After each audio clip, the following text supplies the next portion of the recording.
You will hear a number of different recordings, and you will have to answer questions on what you hear.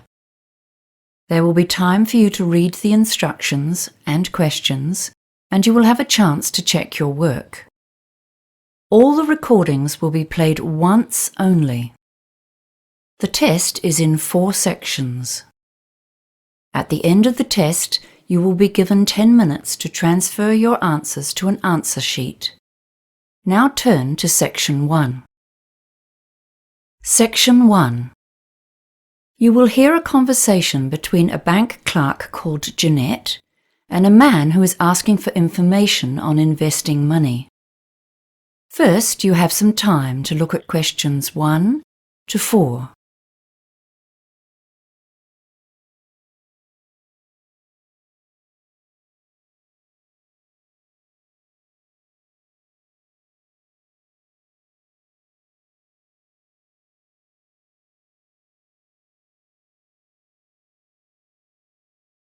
You will see that there is an example that has been done for you. On this occasion only, the conversation relating to this example will be played first. This is Citibank. You're speaking with Jeanette. How may I help you today? Hi. I'd like to ask a few questions about a term deposit. Certainly. Do you currently have any investments with us? The man is asking about term deposits. So term deposits has been written in the space. Now we shall begin. You should answer the questions as you listen, because you will not hear the recording a second time. Listen carefully and answer questions 1 to 4. This is Citibank. You're speaking with Jeanette. How may I help you today? Hi. I'd like to ask a few questions about a term deposit. Certainly. Do you currently have any investments with us? Yes, I do, but my term deposit is due to mature soon, and I've come to find out my options for renewing and extending it. I'm considering a range of different investments, to be honest, but I wanted to begin with the simplest option. Okay, sir. Well, before we begin, I just need to verify your ID. Can I have your name, please? David Marshall.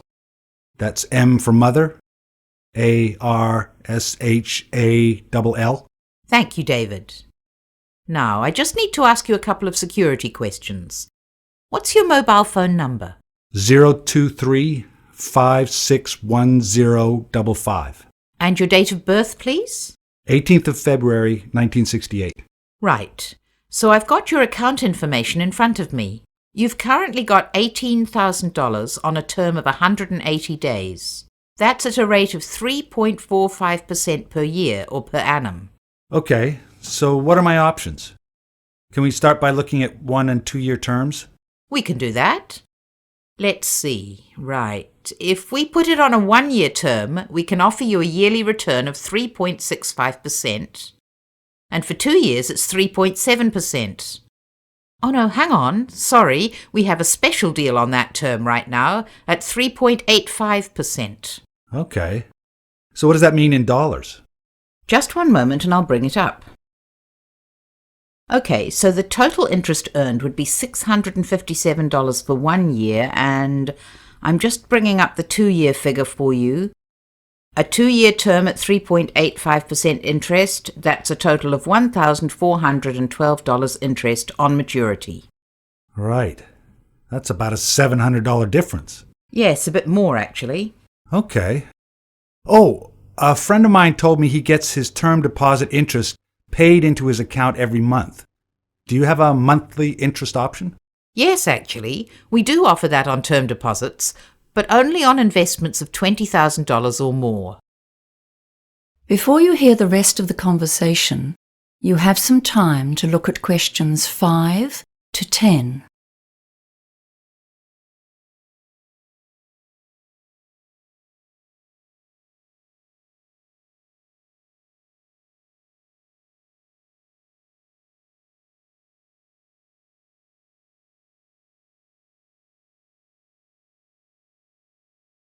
Now listen and answer questions 5 to 10. Can I ask if you've considered a PIE as an alternative investment option? A pie? Yes, it stands for Personal Investment Entity. It's an investment trust. Your earnings tend to be higher than they are for a term deposit because 28% is the maximum tax on those earnings. Okay, that sounds interesting. I've heard of those, but I've never really understood them. I thought they were called pies. They always sounded like something you eat. But I'd sure like to get a bigger slice of my investment pie. Well, with a PIE, your investment return changes depending on how much tax you normally pay. Oh, I see. According to my income bracket. Yes, that's right. For example, on a 2-year plan, if you're earning in the range between $48,001 to $70,000 at 30% tax, there's a 3.75% effective rate on PIE earnings. Okay. I'm actually on a 33% tax rate. Well, that's an even better return. If you're earning between $70,001 and $120,000, the effective interest rate is higher too. So let's have a look for a 2-year investment. The rate actually goes up to 3.92%. Wow. Okay. So a PIE may be the better option. Better than a term deposit, I mean. And can I do that with an $18,000 investment? Yes, the minimum deposit for a PIE investment is $10,000. Okay. And are there any hidden charges? No, no fees at all for investing in a PIE. Well, that's good news. Oh, wait a minute. What about interest payment options? Is it the same as the term deposits? You have to have a minimum deposit to be eligible for monthly payments? Let me check the options here. Well, you'll be pleased to hear that there's actually more flexibility with PIEs than with term deposits. You can opt to have your interest paid every month, quarterly, 6-monthly, or yearly. Okay. Well, that's given me something to think about.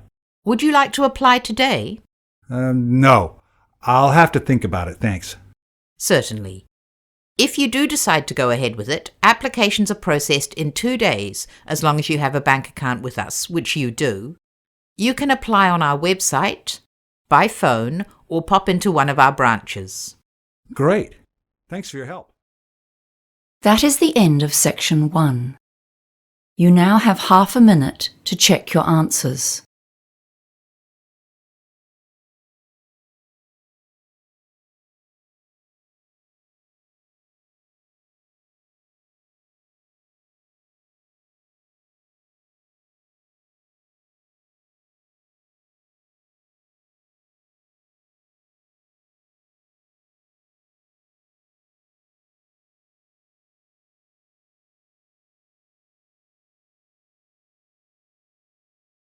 Now turn to section 2. Section 2. You will hear a woman introducing the Lunar Realm Amusement Park. First, you have some time to look at questions 11 to 15.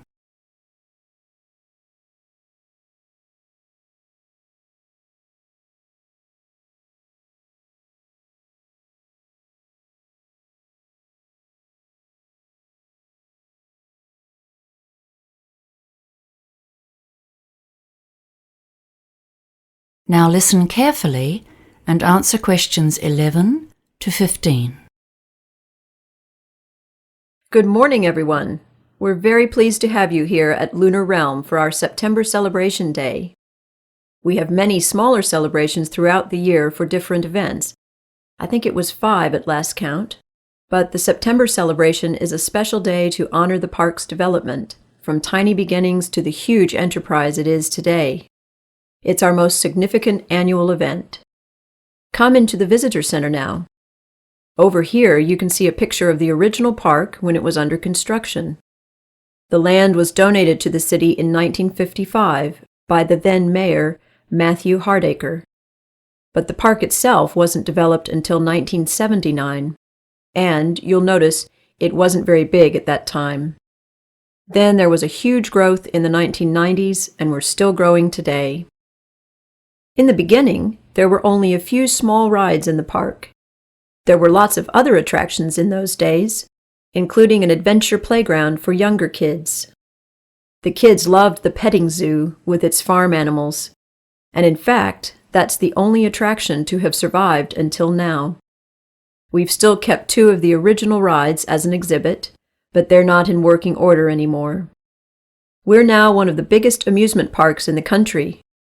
We've got an amazing range of amusement rides here, 43 in total this year. I think we're most famous for our roller coasters, aren't we? I guess you'll all have heard about the Hurricane. That's our oldest and most famous one. Some of our visitors think it's not fast enough to be truly exciting, but we love it because it's the highest wooden roller coaster in the country. Then we have the Bobcat. That one's a bit gentler for our younger visitors. And for the truly adventurous, the Scream Machine hurls you upside down and backwards at huge speeds. It's too much for me. It's important to remember that all of our rides have age guidelines, and to help you, there's a color system. If the sign for a ride is yellow, it means it's suitable for all ages, although we do recommend that parents or older siblings go with very young children. Blue means that children younger than 14 can ride only if an adult accompanies them. And black, well, this means that you must be at least 110 centimeters tall to ride, regardless of age. We should say that no rides are really suitable for children younger than 18 months, but we do have a special section for parents with babies. Before you hear the rest of the talk, you have some time to look at questions 16 to 20.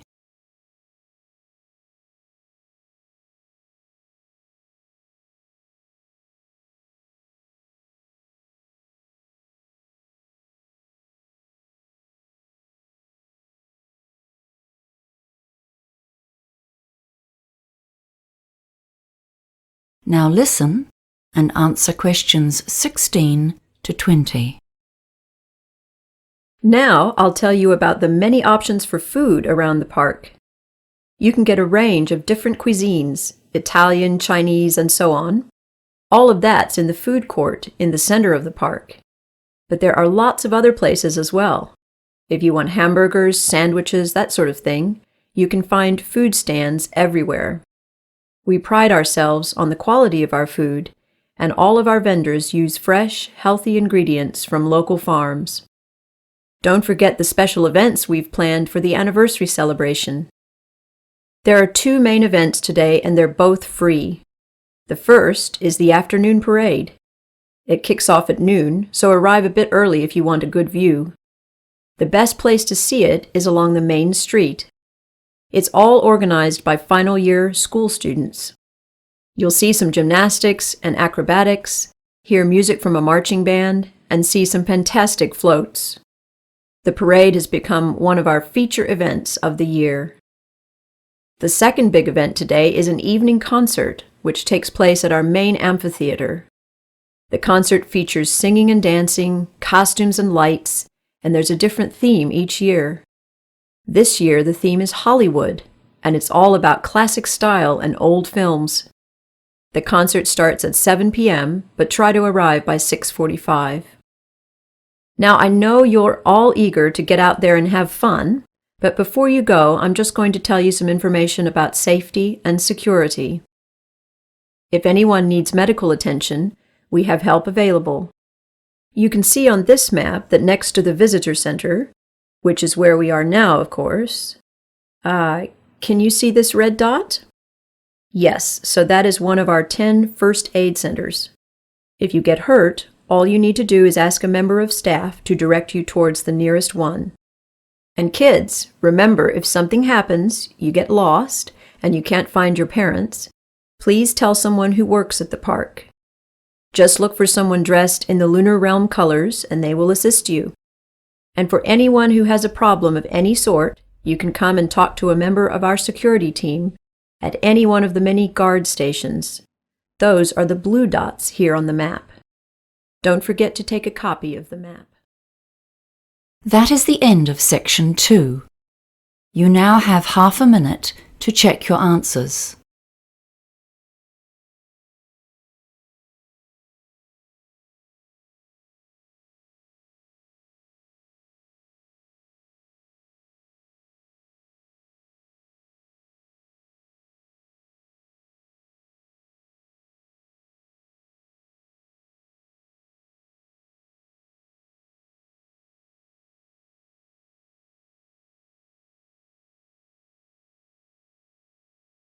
Now turn to Section 3. Section 3. You will hear a conversation between a peer tutor and an engineering student who needs help with a project. First, you have some time to look at questions 21 to 24.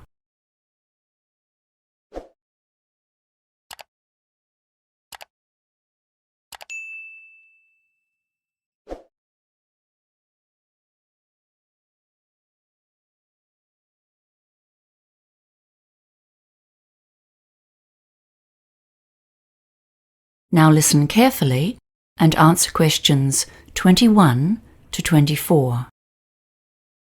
Hi, John. Thanks for seeing me today. I'm really struggling with my project. I have to come up with a design for a water treatment system, and I'm really not sure what I'm expected to do. Well, as peer tutors, we've been taught to follow a process in these tutorials, okay? The first step is to look closely at the task instructions. That sounds good. I'm also... well, we've been told to do some research, but I don't know where to start. It's always hard to start with. We've got about 45 minutes today. That should give us some time to go over it. Have you done much research before? No. This is my first project like this, and I'm really stressing out about it. I went to a seminar about research at the start of the year, but I've forgotten most of it. Well, that's fine, because the next step in our tutorial will be to consider some common research strategies that you can use to get started. With engineering, a lot of the projects you do are practical, so you can think about how you can access other people's write-ups of similar projects. Yes, that sounds useful. How do I find those? Well, there's always the online databases, but you need to know what search terms to use. So, can you think of any useful terms? Cameroon, I guess? And maybe grey water? Yes, good. But those might not give you many hits. What about the type of research? I've always found it helpful to search for case studies, you know? There's probably a whole lot of those on systems set up for other villages in developing countries that you could look at. I've got a couple here actually. They're on different topics, but we can look at the structure and develop some useful ways to focus your research. Is there anything else you'd like to look at today? I can't think of anything right now. That all sounds good. Great. Then the next step is to come up with an action plan. How long have you got? To finish the project? 4 weeks, I think. It's due on the 6th. Before you hear the rest of the conversation, you have some time to look at questions 25 to 30.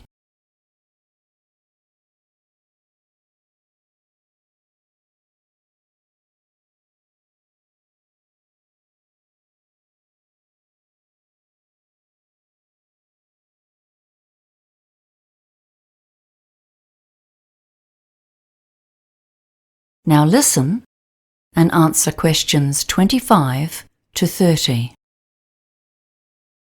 Right. Let's start with the project requirements then. You've got them there? Great. Let's see. Tell me what you understand about the task. So we need to create a system for grey water treatment so that we can minimise the strain on the overloaded water supply in a village in Cameroon. That's right. But I don't get the details about the type of system and what it needs to be used for. Okay. We'll come back to the type of system in a minute. It says here grey water.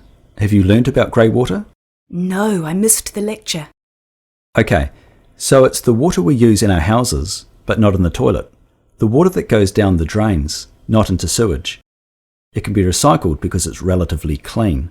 So what might the water treatment system try to do? Treat it and direct it somewhere else? Exactly. Why treat it? Oh, right. I get it. 'Cause it's still going to have bacteria in it. That's why it needs to be treated. That's right. And then when it's treated, what could it be used for? Something else, like irrigation in gardens? Yes, There are other practical uses too, inside the house. For toilet systems? Oh, what about for laundry? Yes, exactly. That's a good example. Okay, that's pretty clear now. Thanks. Great. Now, let's think about the type of research you might need to do. I'll need to look at different types of water treatment systems, so I know the pros and cons of each one. Good. Where would you look first? The internet? Yes, but be careful. Remember, you're likely to find a lot of biased websites. You know, manufacturers wanting to advertise their brands. It might be better to use the engineering library. I'm not too confident about using the library, to be honest. It's so hard finding the right resources. It's often about choosing the best search terms to put into the catalogue search field. Yeah, I try to do that. Like water treatment? That might be too broad.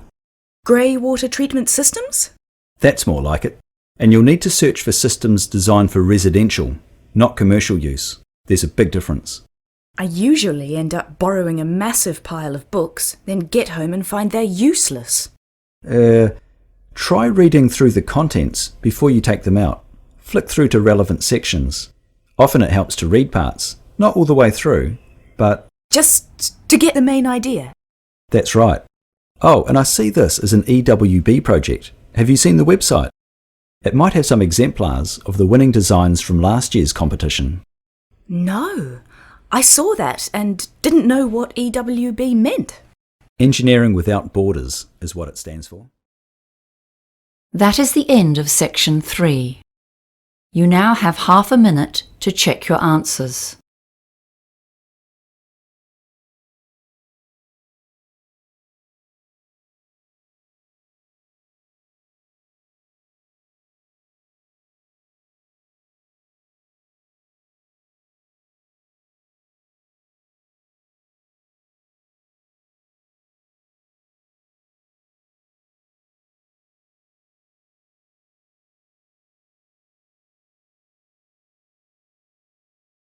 Now turn to section 4.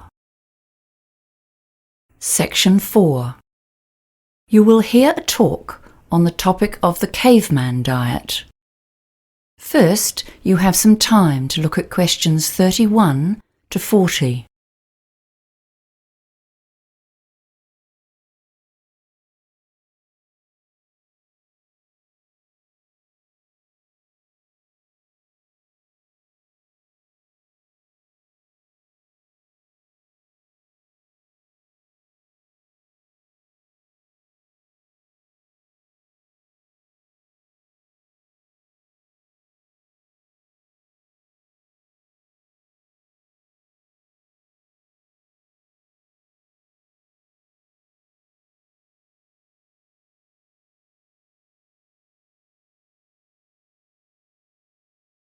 Now listen carefully and answer questions 31 to 40.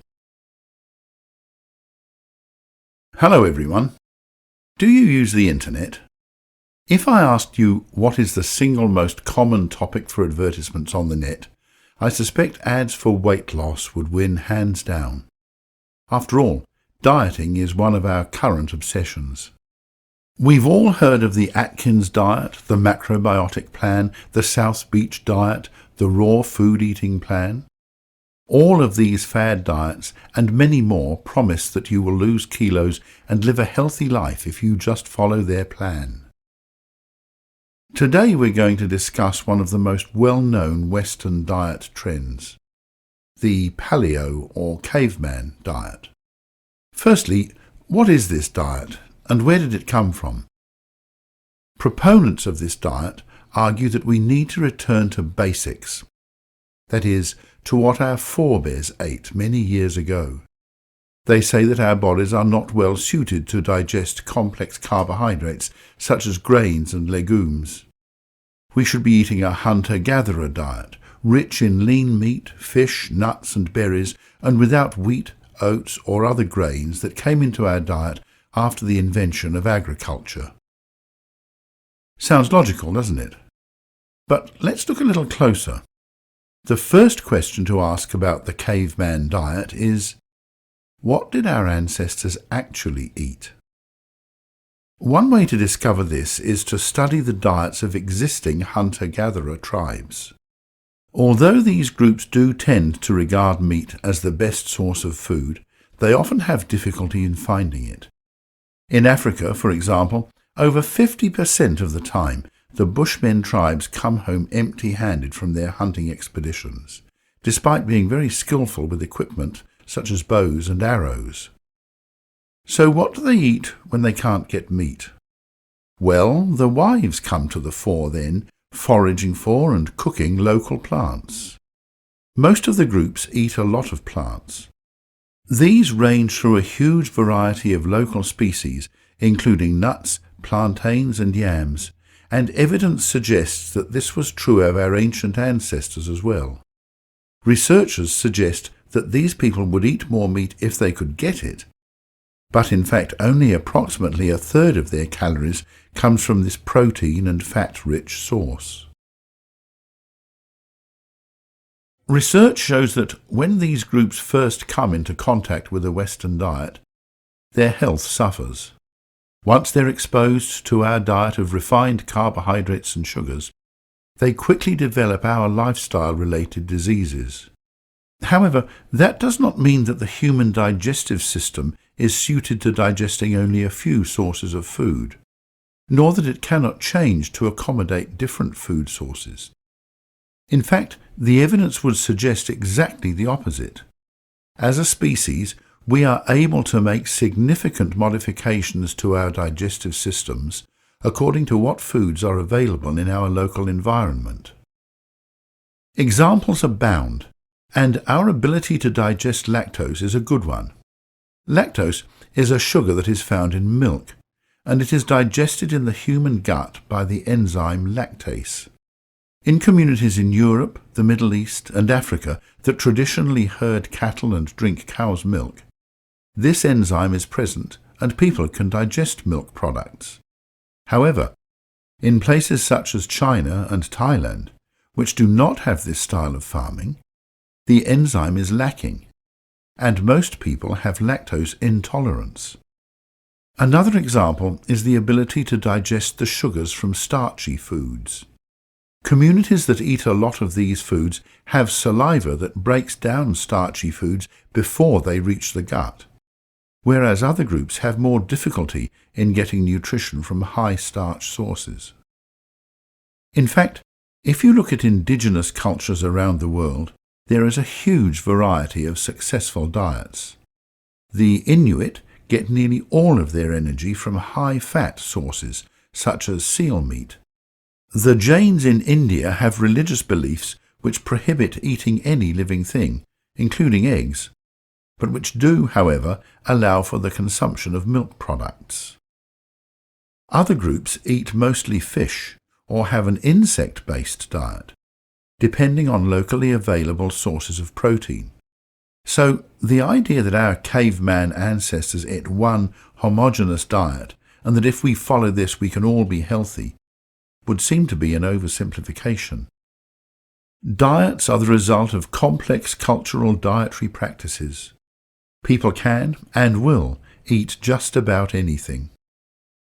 So, if we can eat a variety of diets, is there anything actually wrong with following the caveman diet?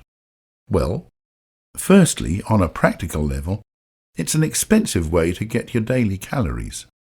Few of us can afford to satisfy all of our energy requirements on a diet which depends on lean wild meat and nut oils. A few carbohydrates provide a cheap, filling and substantial energy boost for most of us. Secondly, a diet which includes a large proportion of red meat may not be good for our long-term health if our bodies are adapted to a sedentary lifestyle and a plant-based diet. We simply get less exercise than our ancestors did, and so we are more prone to some illnesses than they were. Finally, if we all start to eat a wild meat-based diet, this will have negative implications for the environment, because it's not a sustainable way to feed a lot of people. That is the end of section 4.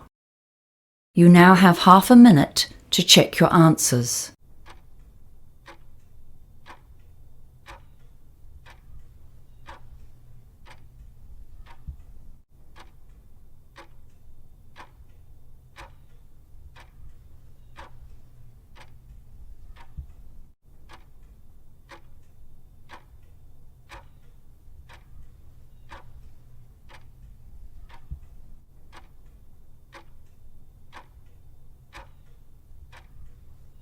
That is the end of the listening test.